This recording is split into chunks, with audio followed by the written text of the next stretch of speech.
Hello सांग मैंने आज एक नुआ वीडियो स्वागत आपण समस्त को नुआ वर्षर हार्दिक हार्दिक शुभेच्छा और शुभकामना। आज आम जाना नुआ वर्षर किसी नुआ अपडेट विषय में। तो चलतु आज वीडियो को आरंभ करिया। प्रथम है देखो राशन कार्ड इक्वाइसी जो मैंने भी राशन कार्ड इक्वाइसी करना तो से देखो मुझे गोटे कहीदे जे राशन कार्ड इक्वाइसी करने शेष तारीख हूँ 15 तारीख। तेणु 15 तारीख सुधा समस्ते राशन कार्ड इक्वाइसी करनी नचेत आपणकर राशन कार्ड हुए तो कटि जापे कि डेट एक्सटेंड हम तार किसी भी ठीक ना कहीं अलरेडी 85% लोक मानकर राशन कार्ड इक्वाइसी हो सारी आ बाकी जो मैंने बाहर अच्छे जमी देखो जो मैंने फरेन अच्छे तो से करें ना से देखो गवर्नमेंट आम डिक्लेयर करते जो मैंने भी बाहर अच्छा स्टेट हो कि फरेन हो तो से निजर आधार कार्ड आणिक आमर पंचायत देवे तो से गोटे रेजिस्टर कर जो मैंने बाहर स्टेट देखो अच्छा तो से देखो आउ गोटे डिक्लेयर कराइला से जो स्टेट अच्छे से स्टेट रही राशन कार्ड इक्वाइसी करेंगे कहीं आमर बर्तमान देखो वन नेशन वन राशन हो सारी तेणु आप जो स्टेट भी रहिले भी आप राशन कार्ड इक्वाइसी करेंगे। बाकी रहा आप जो स्टेट अच्छा से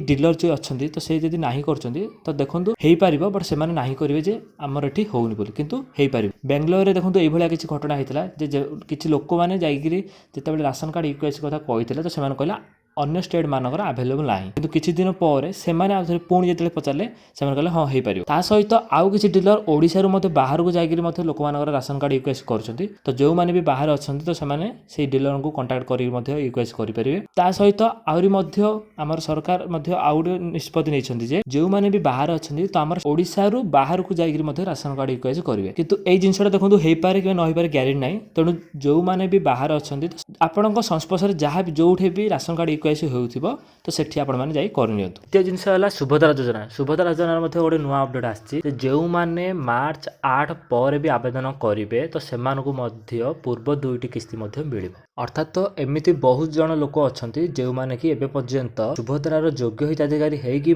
सुभद्रा योजना सामिल होना जदि से एबे भी सुभद्रा योजना अप्लाई करुछंती तो सेमानकु पूर्वर जो जेते भी किस्ती मिलथिबो तो सेमानकु मिलिबो। आ सुभद्रा योजनार अप्लाई शेष तारीख हूँ 31 मार्च 31 मार्च भितर से जितेबाला भी अप्लाई करेंगे ता पूर्व जितोटी भी किस्ती मिली लोक मानू तो भी से किस्ती मिल कितु से योग्य हिताधिकारी होता दरकार। ता सहित आउ गोटे कथा कहीदे जो मानू प्रथम किस्ती सुभद्रा टंका मिलना से किसी भी वरीड होगा दरकार ना कहीं पर्यंत आहरी भेरिफिकेशन चली भेरिफिकेशन सरीज तो से गोटे डेट बाहर डेट्रे कि समस्त को प्रथम किस्ती टंका मिल।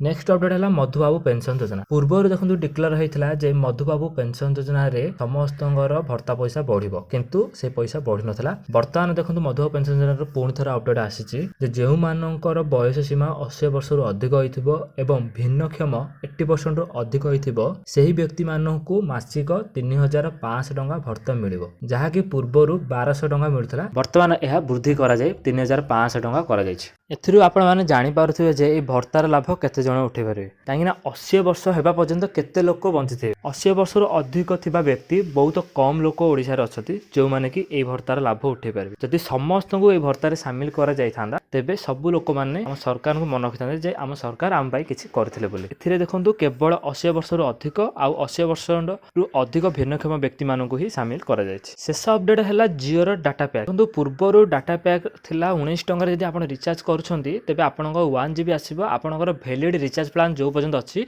तो से 1 GB आपंकर दिन पर्यंत चली पार जदि आप यूज न कर। किंतु बर्तमान देखो यही प्लान वैलिडिटी एवं कमी जाइए जदि आप 19 टंका डाटा पैक रिचार्ज कर 1 GB तेबे आपंकर यही डाटा पैक केवल गोटे दिन ही रहिबो अर्थात 24 घंटा। आज जो टाइम रे आपण रिचार्ज करछंती तो काली सेही टाइम पर्यंत आपंकर वैलिडिटी रहिबो अर्थात आपनकर 24 घंटा ही वैलिडिटी रहिबो। सेही भली 29 टंका 2 GB डाटा पैक मध्य 2 दिन पई वैलिडिटी। तेणु जो मैंने भी ये डाटा पैक रिचार्ज करुछंती तो से माने तार वैलिडिटी सरीबा पूर्व ही यूज करनियंतु नचेत आपनकर मध्य ये डाटा पैक एक्सपायर हो जाई पारे। आशा करूछि आपनको नुआ वर्षर नुआ किछि अपडेट आपनको मिल सारथिबो। आ ए भली आज नुआ किछि जिंस जाने पे चाहछन त आम चैनल को एबे सब्सक्राइब करंतु। आ ए वीडियो को जते परछन सेते शेयर करंतु जद्वारा समस्त ए नुआ अपडेट विषय रे जानि परिबे।